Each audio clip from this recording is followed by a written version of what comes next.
Hello, and welcome back to my channel in my room that's still not finished yet. Still working on that. And one of the things that I wanted to sort of incorporate is discussion videos. So today's discussion, as you maybe have read from the title, is about Justin Timberlake. It's more going over Justin Timberlake and the narrative about Justin Timberlake. In particular, I love looking at sort of the public discourse surrounding different types of celebrities, not just the things that we hear, but just the change over time from someone who goes from being beloved to now we're all seeing the light in who they really are.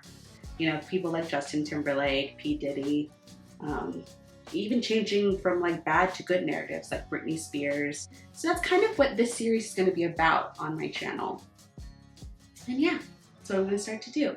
By the way, I'm looking over here. My script is over here. And I also got a new camera, so I'm getting used to that. Hopefully you can hear me, and I turned on the microphone, so we'll see. So let's start it off. This video is called From Hero to Villain about Justin Timberlake, the changing narrative about Justin Timberlake. And it's not me necessarily saying that Justin Timberlake is a hero, because obviously he's not, right?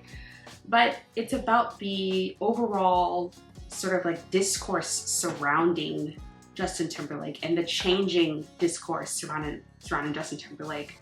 Recently, of course, when I was doing my research, he had to cancel some tour dates because of low ticket sales, which is pretty crazy coming from the fact that Justin Timberlake has been basically in the zeitgeist of Hollywood since he was a small child. And the fact that he went from being a child Disney star to now not being able to make ticket sales is pretty crazy. And personally, I think that talking about pop culture, talking about things like this, especially when you hear me talk about Justin Timberlake's story, you're going to hear about the changing perspective that we have in society. Some people may say that they think that talking about pop culture is just, talking about other people's business, which yes, it's true. I'm all up in other people's business. But I also think that pop culture is a sort of temperature test on where we're at in society. The way that we speak about gender, sexuality, political views, the way that we talk about race, class, all of those sorts of things falls into how we discuss about celebrities. And that's kind of what I want to start to do with this series. So without further ado, let's get into the changing narratives of Justin Timberlake. Let's start from the beginning. If you grew up with an older sister like I did, I'm sure you heard about Justin Timberlake from NSYNC. I definitely heard those songs blaring throughout my older sister's bedroom. But if you're younger, you may know Justin Timberlake as that one dude from the Trolls movie, or the guy who sang the song I Can't Stop the Feeling, the one that was completely everywhere and inescapable. But over time, I've noticed, which most people have, Justin Timberlake has had a huge change in public perception, going from teen heartthrob hero to a cheating, misogynistic, out-of-touch culture vulture villain. But how did we get here? Let's start from the beginning. The origins of the hero. If you start off your career as a Disney kid, I am 100% sure you were pretty much born to be a palatable, cute performer. It was like his talent and personality was all rolled up into this cute little ball and put out in a package for an American audience.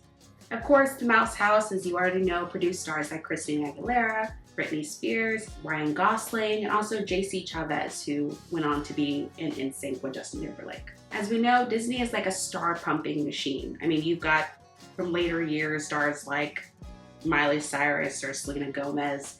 It's one of those things where they take these young stars with a lot of raw talent whose parents and them have this real drive to become superstars, and takes all of that and puts it into a cute little package that they feel like they have to be performing for the rest of their lives.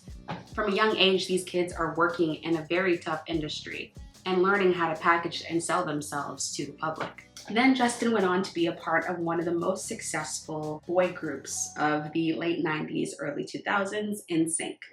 NSYNC was like all-white R&B group. If you kind of like hear about their origin story, they, along with them and Backstreet Boys and 98 Degrees, they kind of were like what a lot of black boy groups were doing at the time, but these black boy groups weren't looked at as being as marketable because they were, well, Black. And so they wanted to have that same sound and feel of a Black boy group, but with an all-white boy group. That's kind of what NSYNC and Backstreet Boys and 98 Degrees were. They were sort of the packaged, nice, cute version of what R&B boy groups were already doing in the 90s. You can probably tell based off of the way that Justin, at one point was wearing cornrows, and if you heard Britney Spears' book about how he was talking, using Black slang to be able to talk to Black people, that clearly they were trying to have that same feel, but just package it with white men. They sang songs that were pretty palatable too. They sung songs about love, relationships, wanting to be with someone, stuff like that. Justin during this era, surprisingly enough, wasn't really the one that stood out the most. It was actually J.C. Chavez that stood out the most. But Justin during this era was seen as this cute boy next door, where if he came up on your TV or if your daughter was gushing over him, it didn't make you feel uncomfortable.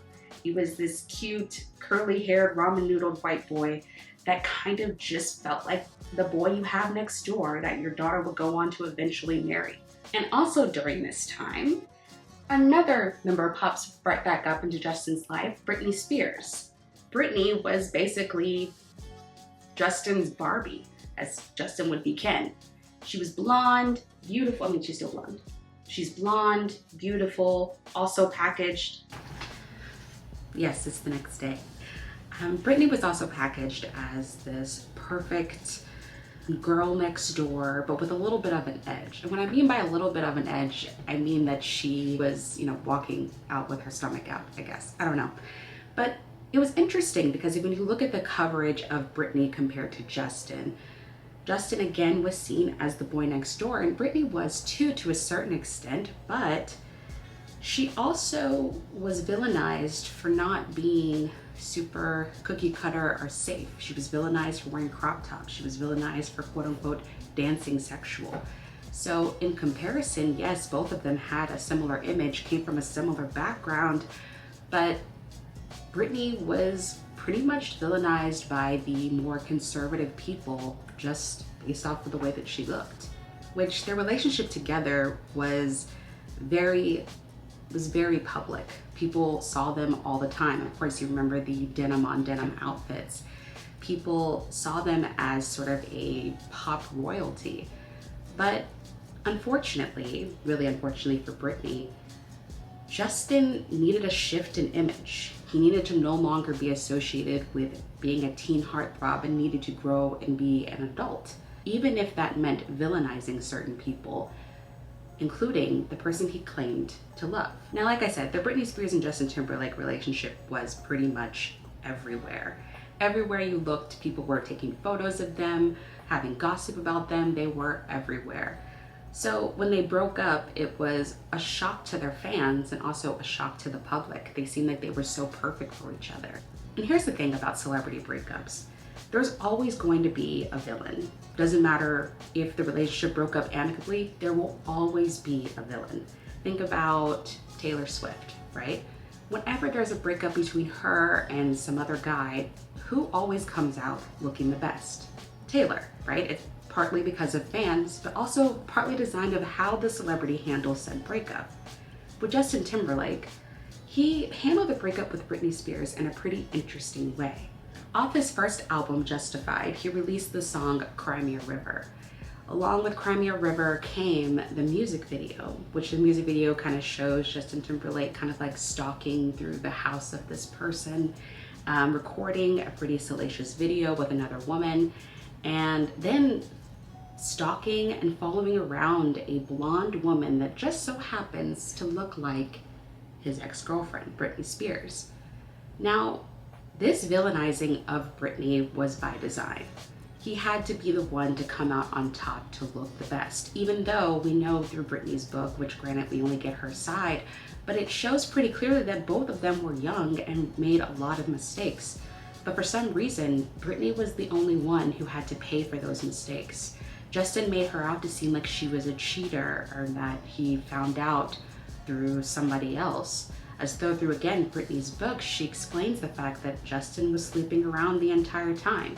But that's not the narrative that Justin needed to paint for his audience. He needed to be the one to come out on top, the one that was the jilted ex-boyfriend who did nothing but love her, and all she did was break his heart. It was the best way for him to leave not only that relationship, but also leave behind this sweet, innocent teen heartthrob who's ready to grow up and move on. Move on from previous relationship and move on from NSYNC. Now, this to me is sort of the first instance with Justin Timberlake that you really start to see him start to paint narratives throughout his career. Another incident that's everybody knows about is the one with Janet Jackson. The one where they played the Super Bowl halftime performance and Justin was supposed to be ripping off a part of her bustier, but for some reason that was something that he wasn't supposed to be doing anymore, and she had on nothing underneath. During this incident, it felt like, or at least it was covered in the sense that it was all Janet Jackson's fault.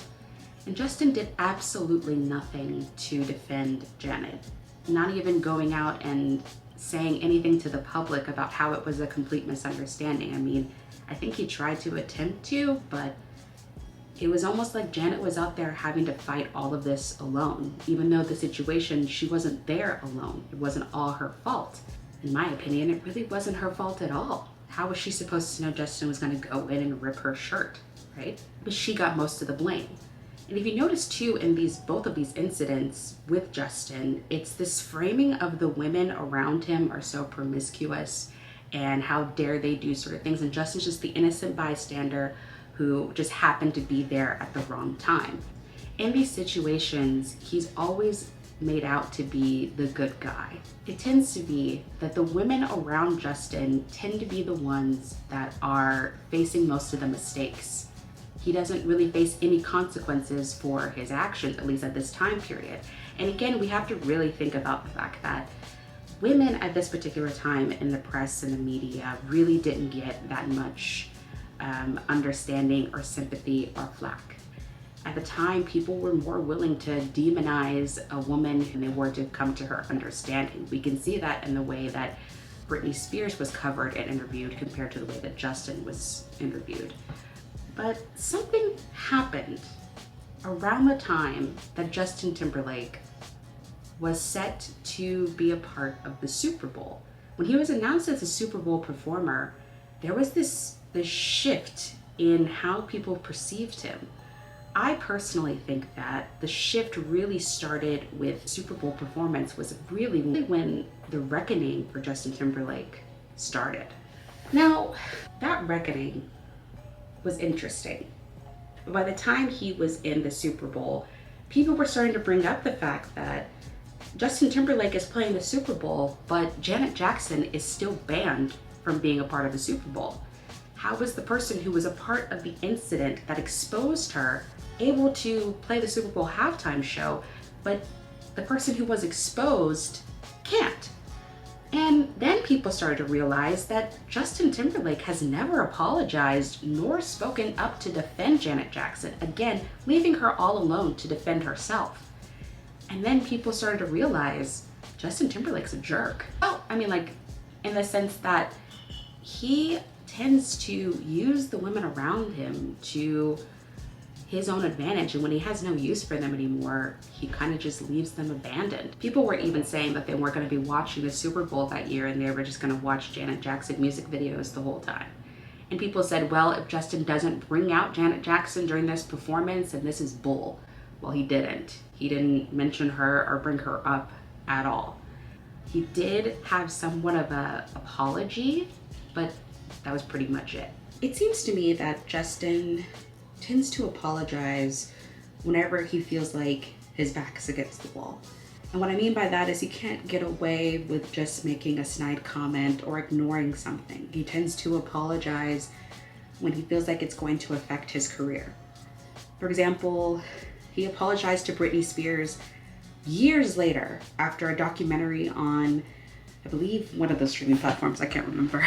When the documentary was released, it really showed how Justin just let the whole world believe an image of Britney Spears that just wasn't true. And so he apologized years later, after the damage had already been done. Same thing with Janet Jackson. Apologized after the public said how horrible they thought that whole situation was and how he left Janet Jackson, a black woman, out to dry. Another incident, Justin was filming a movie on location and he was caught holding hands with another woman while he is married to Jessica Biel. And when he was caught, not when it happened, when he was caught, he made an apology. Justin tends to only want to apologize when he's caught. He wants to apologize when he knows it's going to save public face, which yes, a lot of celebrities do that. At the end of the day, they care about their image and that image affects their dollars. So if Justin never apologized, people still would be upset at him. But for Justin, I think it was just too late. I think people had piled up enough evidence, enough backlog of him completely disrespecting the women around him to kind of come up with an image of who he is. Now, granted, people are flawed. People understand that.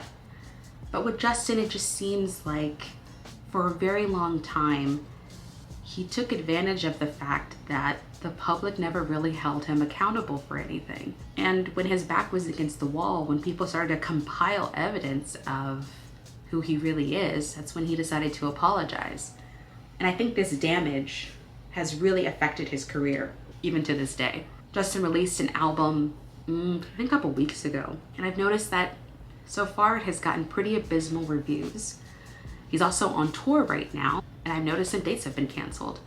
Justin at one point was seen as this handsome, great dancer, great singer, right? Now people are making fun of the way that he dances, saying that he dances like an old man, or that he's wearing dad shoes, which is kind of funny. Or they're saying that he's going back with NSYNC just because his career right now is floundering. NSYNC right now in the public, nostalgia is a really big thing, especially for nostalgia for the early 2000s and the late 90s.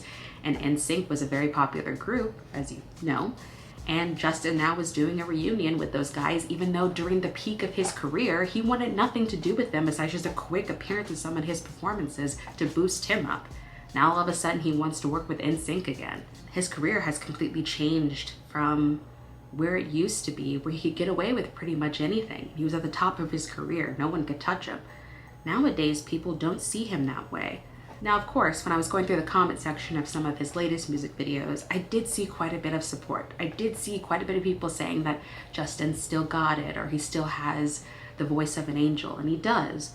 But I think the reason why maybe the younger generation or younger millennials or Gen Z tends to kind of write off Justin Timberlake is because he sort of symbolizes for them a, hate to say it, but a white male who was able to get away with whatever, just as long as he was talented and people found him attractive. And then we also have to talk about Justin and the whole cultural appropriation, culture vulture thing, right? I remember being a kid and seeing Justin Timberlake on BET for some reason. I think he won an award at the BET Awards. I'll correct myself if I'm wrong, but I believe he did, right? Justin took a lot of influence from hip hop and R&B. Again, the cornrows, but I'm gonna leave that behind, right?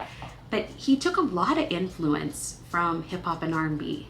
And like many white people that tend to come into the space of hip hop and R&B, they love to gain, but they don't really add anything to the culture itself. Justin never spent any part of his career really speaking up for any issues when it comes to Black people. And you put yourself in the middle of a culture, working with Timberland, working with people like Beyonce and Sierra, but you don't tend to speak up for Black voices.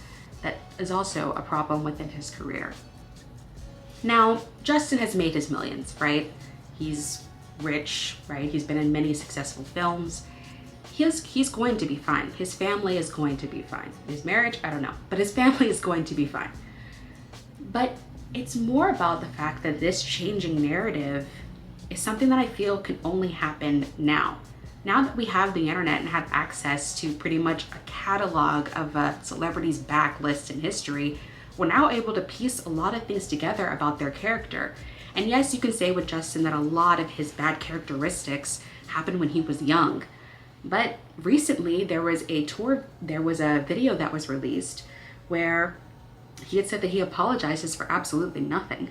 After Britney said that she forgave him and that people should lay off of him a little bit, some of the hate was getting a little out of control, his ex-girlfriend from years ago defending him, he then went on to say that he apologizes for absolutely nothing. Which, granted, he could have just been saying that at the concert, I don't know, but it's whatever. His longtime collaborator, Timberland, also made comments where he was asked in an interview about Britney Spears and Justin Timberlake, of course, because he's a longtime collaborator, and he said that Justin needed to put a muzzle on that. If a longtime collaborator were to say that about somebody who clearly the public is on their side, I probably would tell that longtime collaborator that I don't agree with their words, and maybe don't say that about a woman who was put in conservatorship, maybe? I don't know. But what makes you think that maybe Justin might have the same views as Timberland, right? He's looking at this as, I'm trying to continue on my career, and Britney is interfering with that, even though I basically was a part of ruining her image, at least in my opinion. So is there a redemption for Justin Timberlake? I don't know. I don't want to be bleak or anything, but to me, Justin is an example of millennial nostalgia. I think that he still has the voice of an angel. He still can dance, right? But that's just not enough anymore. In the way that we look at celebrities, we now look at the whole package. And even though, yeah, we don't know them, I think that the way that we look at celebrity is different. I think that we now think about celebrities not only in the way of their talent, right? We look at their background, we look at where they politically stand, how they feel about certain issues, have they spoken up about certain issues, what do they stand for? And we no longer live in a day and age where your talent is enough. And I think that's a hard lesson for a lot of celebrities to understand, is your talent, sure, is going to get people in the door, but people want to know that there's a human being behind the machine.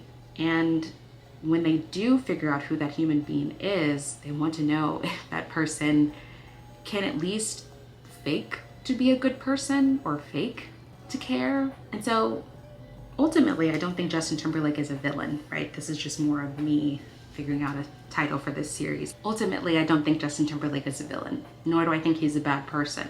I don't think this is about canceling someone, and really I don't believe in cancel culture.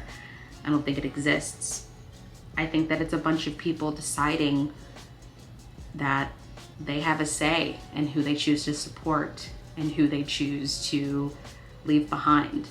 And if that affects a celebrity, well, so be it.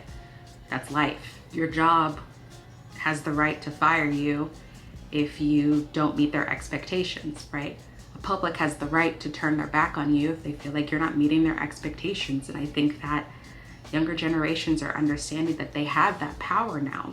You can't just scare people with this idea that you're canceling them when really that means nothing. People are just choosing to support who they choose to support. So ultimately, I don't think Justin Timberlake, like I said, is a villain, but I do think that he is faced with what a lot of celebrities are having to go through right now, and that is a reckoning. That is a bigger picture of who they are and the person that they have made themselves out to be. Justin's talented, but that talent sometimes isn't just enough anymore. So that's it for this video. It was a little different from anything that I've done in the past. I kind of just like doing celebrity commentary, and this was just a nice little test to see how I like it and see if the editing part drives me crazy, but we'll see. If you like it, please let me know. If you want me to talk about any other celebrity, let me know. I promise I'll do better. And thank you so much for watching. Bye. Breaking news out in the Hamptons, where Justin Timberlake is under arrest. So our Jody Goldberg is confirming that the singer and entertainer was arrested in Sag Harbor. Newsday is reporting that the charges are, quote, DWI related.